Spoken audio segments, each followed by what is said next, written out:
Varicose veins కి సరైన చికిత్స కోసం సంప్రదించండి ఎవిస్ హాస్పిటల్. నమస్కారం, మీరు చూస్తుంది సుమన్ టీవీ. నేను మీ కీర్తి. వసంత పంచమి రాబోతోంది. మరి అసలు 2వ తారీఖా 3వ తారీఖా?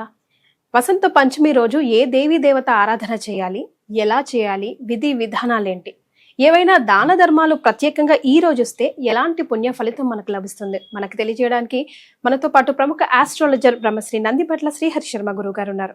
నమస్తే గురుగారు. వాగర్థావివ సంపృక్తౌ వాగర్థ ప్రతిపత్తయే జగతః పితరౌ వందే పార్వతీ పరమేశ్వరౌ.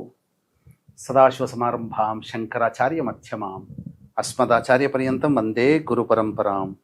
ఆదిత్యాయ చ సోమాయ మంగళాయ బుధాయ చ గురు శుక్ర శనిభ్యశ్చ రాహవే కేతవే నమః. శృంగేరి జగద్గురు పీఠాధిపతులకి, కంచి పీఠాధిపతులకి నమస్కారములు తెలియజేసుకుంటూ కార్యక్రమాన్ని ప్రారంభిద్దాం. గురుగారు, వసంత పంచమి అసలు 2వ తారీఖా 3వ తారీఖా? ఇది ఒక చాలా కన్ఫ్యూజన్ ఉంది గురుగారు ప్రేక్షకుల్లో. వసంత పంచమి మనకు 2వ తారీఖేనమ్మా. అయితే 9 గంటల 15 నిమిషాల వరకు కొన్ని పంచాంగాల్లో 9 గంటల 45 నిమిషాల వరకు చవితి తిథి ఉంది.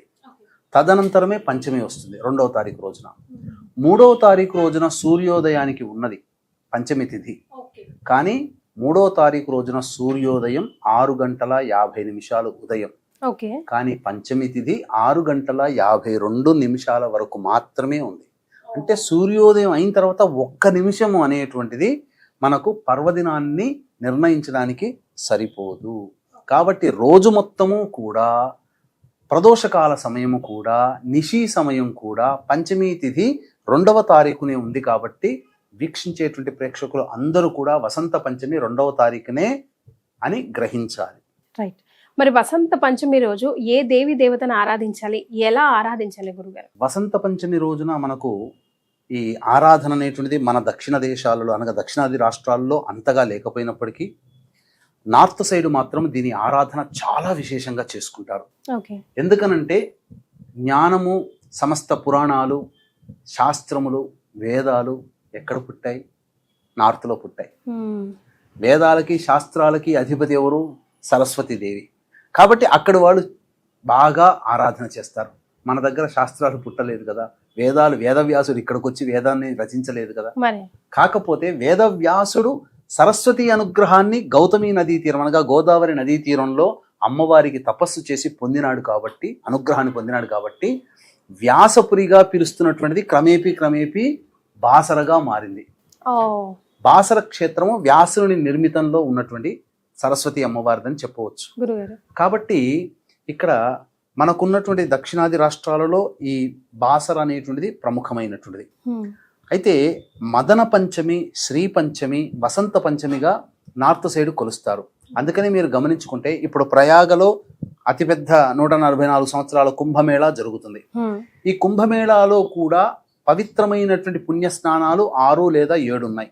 అందులో వసంత పంచమి కూడా ఒకటి. అంటే అగ్రస్థానం అనేటువంటిది ఉంది. అంటే ఏంటి?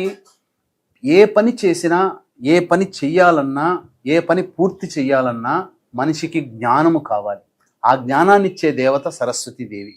కాబట్టి సరస్వతి అనుగ్రహం ఈ అందరికీ ఉండాలనే ఉద్దేశంతో వసంత పంచమి రోజున సరస్వతీదేవి ఆరాధన చేయాలి. అయితే మనకు చతుర్వర్గ చింతామణి మరియు వ్రత చూడమని గ్రంథ ప్రకారము, ధర్మసింధు ప్రకారము చూసినట్లయితే ఈ రోజున లక్ష్మీతో కూడుకున్నటువంటి విష్ణుదేవత ఆరాధన చేయమని శాస్త్రం చెప్పబడి ఉంది.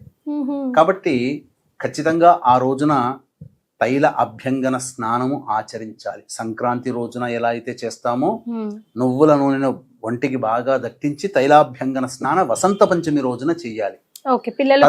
అందరూ కూడా చేసిన తర్వాత తులసి చెట్టు దగ్గర ఆవు నేతితో దీపారాధన చేసి అక్కడ షట్కోణము వేసి మధ్యలో పసుపు, కుంకుమ, పూలు, పుష్పములుంచి అందులో ఆవు నేతితో దీపారాధన చేసి విష్ణు సహస్రనామ పారాయణం ఖచ్చితంగా ఈ వసంత పంచమి రోజున చేయమని శాస్త్రం చెప్పబడి ఉంది.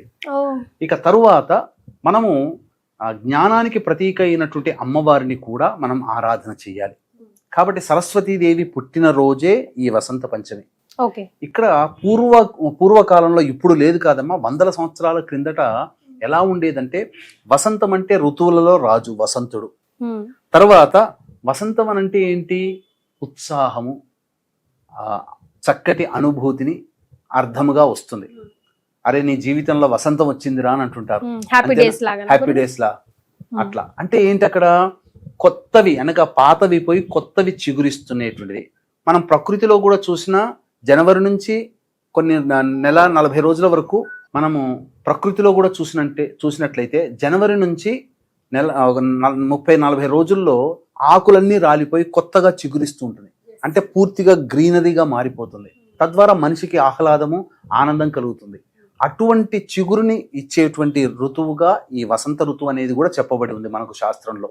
అయితే వసంతుడు అనేటువంటి అనగా ఋతువులలో రాజైనటువంటి వసంతుడిని మరియు మనిషికి ఆనందము, ఉత్సాహాన్ని కలిగించేవాడు ఈ మన్మధుడు, రతిదేవి, ఈ ముగ్గురిని కూడా ఆరాధన చేసే అలవాటు వందల సంవత్సరాల క్రిందట ఉండేది. అయితే ప్రధానంగా మనము జ్ఞానం కావాలి. చిన్నవాడి దగ్గర నుంచి పెద్దవాళ్ళ వరకు కూడా ఏ పని చెయ్యాలన్నా ప్రతి పనిలో ఇచ్ఛాశక్తి, క్రియాశక్తి, జ్ఞానశక్తి అనే ముగ్గురు దేవతల శక్తులే మానవుని నడిపిస్తాయి. జ్ఞానం లేకుండా ఏ పని చేసినా వ్యర్థం. ఇప్పుడు ఏదైనా సబ్జెక్టు మనము ఆ సబ్జెక్టులో అవగాహన చేసుకొని చెప్పగలిగితే అది వచ్చే విధానం వేరు. టీచర్ అయినా కానీ ముందు ఒక రోజు చదువుకుంటాడు, పిల్లలకు పాఠాలు చెప్పడం ఎంత గొప్పగా చెప్పాలి అని చెప్పి. ప్రతి వాళ్ళు చేసేది అదే. అటువంటి జ్ఞానం ప్రతి కులవృత్తిలో, ప్రతి వ్యాపారంలో, ప్రతి ఉద్యోగంలో అందరికీ కావాల్సిందే. కాబట్టి ఆ రోజున ఈ విష్ణు సహస్రనామ పారాయణం చేసిన తర్వాత ఇంట్లో సరస్వతీదేవి చిత్రపటానికి తెల్లటి పూలమాల వేయాలమ్మా. వేసి వైభవలక్ష్మి వ్రతము, అలాగే కాత్యాయని వ్రతం ఎలా అయితే పుస్తకాల్లో చేసుకుంటామో ఆ విధంగానే పూజ చేసుకుంటూ అమ్మవారి పేరు వచ్చినప్పుడు మాత్రం మార్పు చెందుతుంది. సరస్వతి అమ్మవారి పేరు చెప్పుకొని షోడశోపచార విధానంగా పూజ చేయాలి.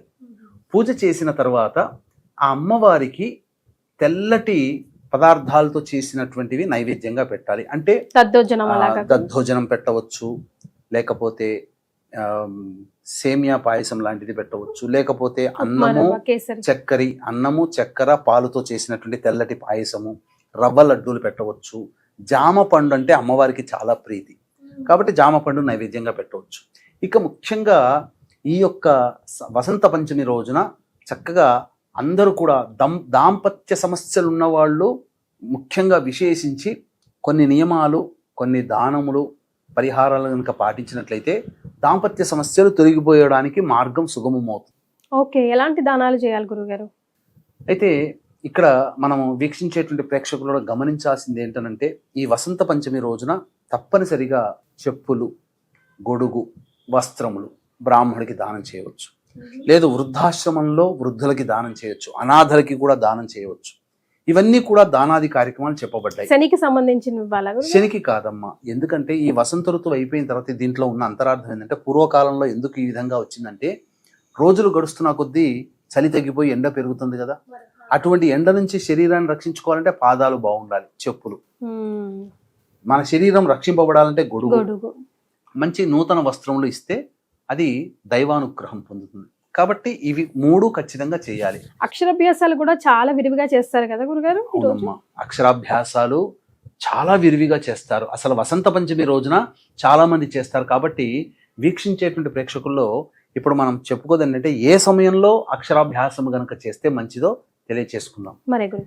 వీక్షించేటువంటి ప్రేక్షకులకి గమనిక, ఈ మహాకుంభమేళ 144 సంవత్సరాలకి వచ్చేటువంటి మహాకుంభమేళాలో మాఘ పౌర్ణమి సందర్భంగా త్రివేణి సంగమం ప్రయాగరాజ క్షేత్రములో జాతకరీత్యా కలుగు విద్య, వివాహ, ఉద్యోగ, దాంపత్య, సంతాన, అనారోగ్య సమస్యలకి సర్వదోష నివారణ హోమాలు, అలాగే గత జన్మ కర్మదోషాలు ఉంటే సమస్యలు ఉంటాయి కాబట్టి గత జన్మ కర్మదోష నివారణ తిల హోమాలు, మరియు ఈ 2025 సంవత్సరం శని ప్రభావం అన్ని రాశులకి ఉంటుంది కాబట్టి శని దోష నివారణ హోమాలు పర్ హెడ్ 2100 రూపాయలకి చేయించడం జరుగుతుంది. అలాగే మరుసటి రోజు మఖా నక్షత్రం, ఆ రోజున మనకు పుష్కరాలు ఎలాగో కుంభమేళా కూడా అలాగే కాబట్టి పెద్దవాళ్ళ యొక్క ఆత్మతృప్తి కోసం పిండ ప్రధాన కార్యక్రమాలు బ్రాహ్మణుని కర్తగా పెట్టి చేయించడం జరుగుతుంది. వీటి వివరాలు కార్యక్రమ తదనంతరం కాంటాక్ట్ చేసి తెలుసుకోవచ్చు. ఇప్పుడు ప్రయాగలో కొంత ఇబ్బందికర పరిస్థితులు అనేటువంటి తలెత్తుతున్నాయి కాబట్టి అవకాశం ఉంటే ప్రయాగాలు చేయడం జరుగుతుంది, లేకపోతే కాశీలో ఖచ్చితంగా చేయడం జరుగుతుంది ఈ కార్యక్రమాలు. మనకు చవితి తిథి 9:15 వరకు ఉందమ్మా. కాబట్టి చవితి ఉండగా అక్షరాభ్యాసాలు చేయకూడదు. కాబట్టి ఆ రోజున ఏంటనంటే సిద్ధయోగం ఉంది. పంచమి తిథి 9:15 తర్వాత వస్తుంది. కాబట్టి ఈ 9:30 నుంచి 12:30 లోపల అక్షరాభ్యాసాలు ఎక్కడైనా చేసుకోవచ్చు. ఈ రోజున జరిగినటువంటి అక్షరాభ్యాసం ఎందుకంటే సిద్ధయోగం ఉన్నది, అద్భుతమైనటువంటి సమయముగా చెప్పవచ్చు. ఈ సిద్ధయోగం అంటే మనం అక్షరాభ్యాసం చేసేటప్పుడు కూడా ఓం నమఃశివాయ సిద్ధం నమః అనేటువంటిది మనం చెబుతాం, రాయిస్తాం. అంటే ఈశ్వరుడే జ్ఞానాన్ని ప్రసాదించాలి ఇప్పటి నుంచి అక్షరాభ్యాసం ద్వారా అని చెప్పి, ఎందుకంటే సమస్త శాస్త్రాలకి ఈశ్వరుడు అధిపతి కదా, అన్ని ఈశ్వరుడి ద్వారానే వచ్చాయి భూలోకంలో. కాబట్టి ఆ విధంగా అలా చెబుతారు అక్షరాభ్యాసంలో. అటువంటి సిద్ధయోగం ఉన్నటువంటి రోజున ఎవరైతే పిల్లలకి అక్షరాభ్యాసం చేయించుకుంటారో వాళ్ళకి ఖచ్చితముగా జ్ఞానదేవత అయినటువంటి సరస్వతి అనుగ్రహము ఆ జన్మాంతము వారి వెంట ఉంటుందని చెప్పడంలో ఏమాత్రం సందేహం లేదు. గురుగారు ఇక దానాది కార్యక్రమాలు కూడా చెప్పుకున్నాం కదా.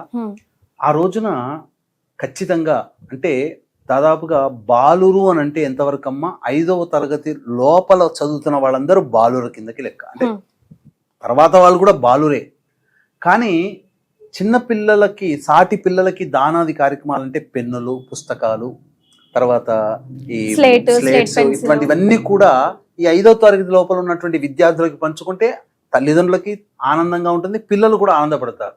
6వ తరగతి అంటే వానికి జ్ఞానం వచ్చేస్తుంది, పెన్ను పెన్సిల్ కి వచ్చేస్తాడు. కాబట్టి ఈ 5వ తరగతి లోపల ఎవరికైతే పిల్లలు ఉంటారో 5వ తరగతి లోపల చదువుకునే వాళ్ళు, ఆ పిల్లలు తోటి విద్యార్థులకి, ఆ పిల్లల చేత తోటి విద్యార్థులకి ఈ పెన్సిలు, పుస్తకము, స్లేటు, రబ్బరు, షార్ప్నరు ఇట్లాంటివి ఏవైనా చదువుకోగలిగేటువంటి వస్తువులందరి పిల్లలకి పంచిపెడితే అపారమైనటువంటి జ్ఞాన సంపద పిల్లలకి వస్తుందని చెప్పవచ్చు. గురుగారు, దేవి నవరాత్రుల్లో మూలా నక్షత్రం వచ్చిన రోజు మనం పుస్తకాలన్నీ అమ్మవారి దగ్గర పెట్టి పూజ చేస్తూ ఉంటాం కదా, ఆ విధంగా ఈ రోజు చేయొచ్చా గురుగారు? ఆ విధంగానే చేయాలమ్మా.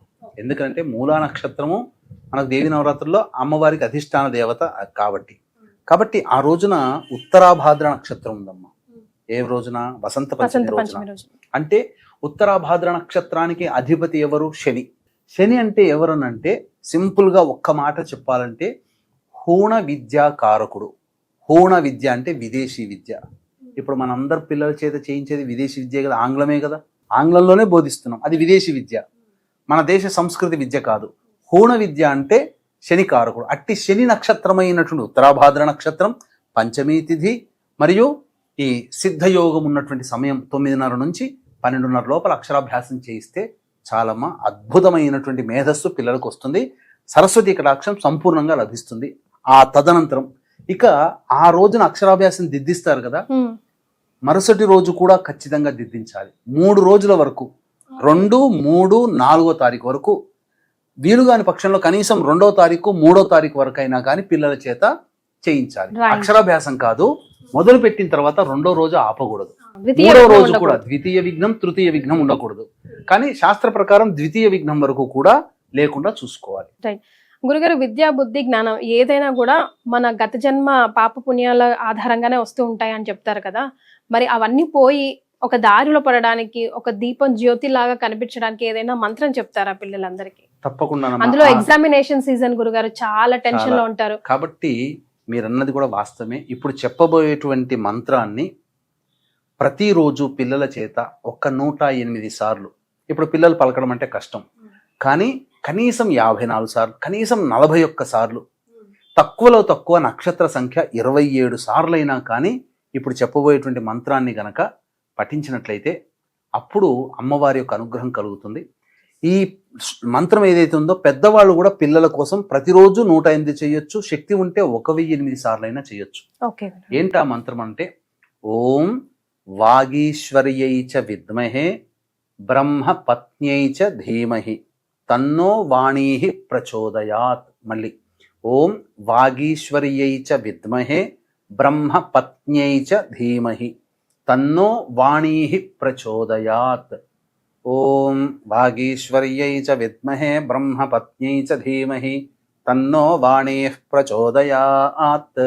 ఇలా ఈ మంత్రాన్ని 108 లేదా 1008 సార్లు తల్లిదండ్రులు పఠించవచ్చు. పిల్లల చేత తక్కువలో తక్కువ 27, శక్తి ఉంటే 108 సార్ల వరకు అయినా కానీ పిల్లల చేత చేస్తే అపారమైనటువంటి మేధస్సు పెరుగుతుంది. చదువుకున్నది జ్ఞాపకం. ఎందుకనంటేనమ్మా, సంవత్సరం పాటు చదివిందంతా ఒక్క 3 గంటల్లో వెళ్ళి రాసి రావాలి. చదివిందంతా అప్పటికప్పుడు స్పాంటేనియస్ గా గుర్తుండాలి అని అంటే సరస్వతి అనుగ్రహం కావాలి. పూర్వకాలంలో అలా చెప్పించేవాళ్ళు కాబట్టి స్కూల్స్లలో అందరూ చక్కగా చదువుకునేవాళ్ళు. ఇప్పుడు బట్టి చదువుకొని రాసి వస్తున్నారు. మరి అది. రైట్. గురుగారు చెప్పిన మంత్రం గుర్తుంది కదా, వీలైతే నేను డిస్క్రిప్షన్ లో కూడా పెట్టిస్తాను. అండ్ గురుగారు చాలా సవివరంగా వసంత పంచమిని మనమంతా ఎలా సద్వినియోగించుకోవాలో చెప్పారు. దాన్ని తగ్గట్టుగా ఫాలో అవుతే అంతా మంచి జరుగుతుంది. చాలా సంతోషం గురుగారు, ధన్యవాదాలు. సర్వం శ్రీ ఉమామహేశ్వర పరబ్రహ్మార్పణమస్తు.